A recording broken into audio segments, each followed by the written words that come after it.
Gotcha. Ever since the first Gears of War curb-stomped its way into the top of the heap, Gears of War 2 has loomed large on the horizon. It's hard to imagine that Epic could drop the ball after birthing what looked like a sure mega franchise. Players were promised Gears 2 would be bigger, better, and more badass. The final verdict? Done, done, and done.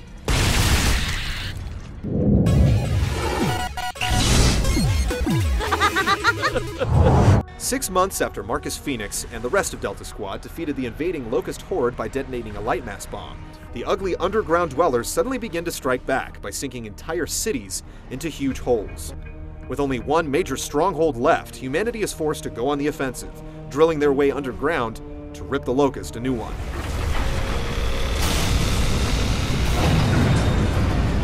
As a war story, Gears 2 knows what it's doing.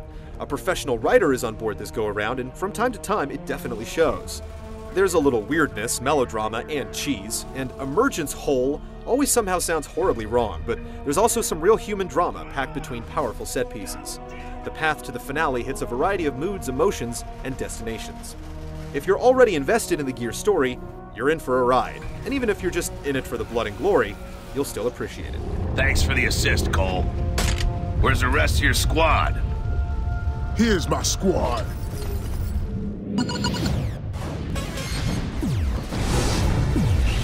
We're gonna have to blow this thing open.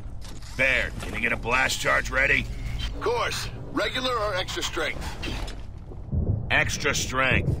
First on the menu is a well-paced campaign that clocks in at just the right length. You can go solo or play with a friend, getting a balanced experience even if the two of you are on different difficulty levels. You'll take in impressive sights, frequently change locations, hit a few burly boss battles, and when you start to feel like you've slaughtered enough enemies, you'll head towards the finale. It's a fairly epic chunk of gameplay built around impressive set pieces that takes big ideas and does them justice. Clear times will definitely vary based on skill and difficulty setting, but you can reasonably expect a solid 8 hours of play. The number may stretch even more if you're trying to fill out your war journal, but with the overall fast-paced and so much bloody good work to be done, the incentive to pick up dinky collectibles is honestly pretty low. The real multiplayer meat comes in two forms. Horde is the newest concept, as up to 5 players dig in on one of the game's multiplayer maps to face waves of increasingly difficult enemies. If one man survives, everyone is revived to face the next onslaught. It's repetitive by nature and exposes a few weaknesses in the AI, but it earns its place through challenge and teamwork. The game also includes a wide-ranging assortment of player versus player action.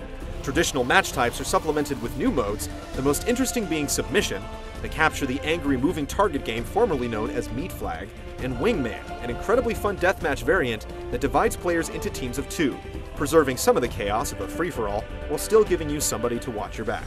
There's a 10-player max for every match type, and bots are also on the menu to fill in any empty slots. The sheer bulk of content available is a great quality on its own, but it's the gameplay that makes it all worthwhile. Oh, sweet oblivion.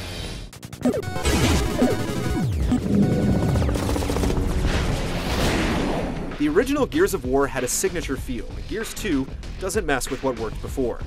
Characters have a real feeling of weight and momentum, trucking across open space with the signature roadie run, crashing into cover, firing powerful weapons, and colliding up close and personal for gory chainsaw kills. Gears 2 is undoubtedly a sequel to the first. If you play the first game, there's nothing here that's earth-shattering. It adds some variety and complexity while addressing game balance. Chainsaw duels may essentially be simple, but the stronger button masher will survive.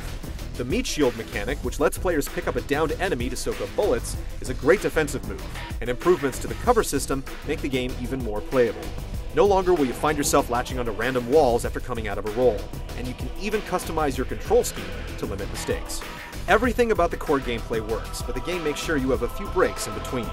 Riding a beastly vehicle and manning powerful turrets is a big part of the COG job description.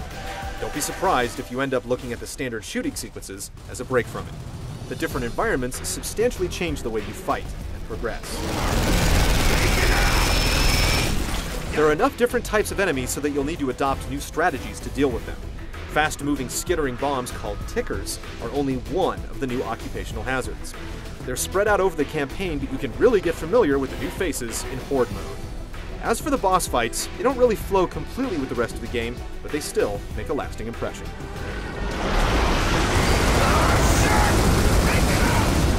New heavy weapons are worthwhile and hugely enjoyable, adding punch to an already hard-hitting arsenal. The Lancer is as reliable as ever, but you'll definitely be tempted to try out a new chain gun, appropriately named the Vulture, or invest in learning the difficult-to-use but brutally effective Mortar. Grenades as proximity mines adds a new strategic dimension to single-player and multiplayer, and portable cover comes in the form of a sturdy shield that's handy in most modes and absolutely essential in Horde.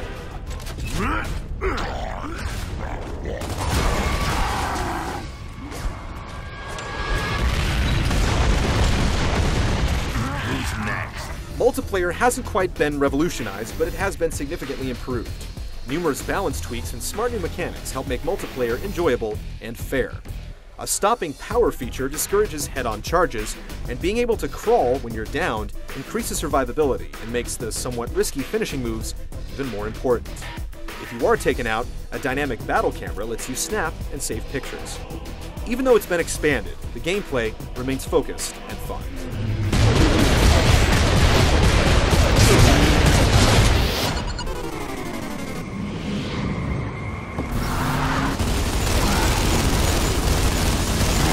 The destroyed beauty theme of the first Gears carries over to the sequel, but improved effects and an expanded use of colors other than brown reflect a successful effort to show players new sights and, frankly, impress the hell out of them. You'll see some crazy stuff happen in the second chapter of this war, and you'll have to find out for yourself what that repulsive meat cube demo has grown into. Characters again look larger than life and a little more human than they did before. Gore still looks sick in the best way, with a handful of new finishing moves and the already infamous chain sodomy animation.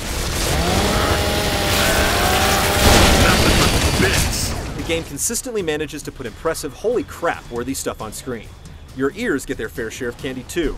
Voice work is almost always right on, and the music is epic, foreboding, and dangerous. Damn. Talk about a graveyard. Dirty grub shit all over this place. I got no respect for the dead. You may be able to pick out some problems with the presentation, like a rare flatline or blurry texture, but the overall level of quality is absolutely top-notch. And a mature content filter that censors blood and swearing might even make it ESRB friendly. Maybe.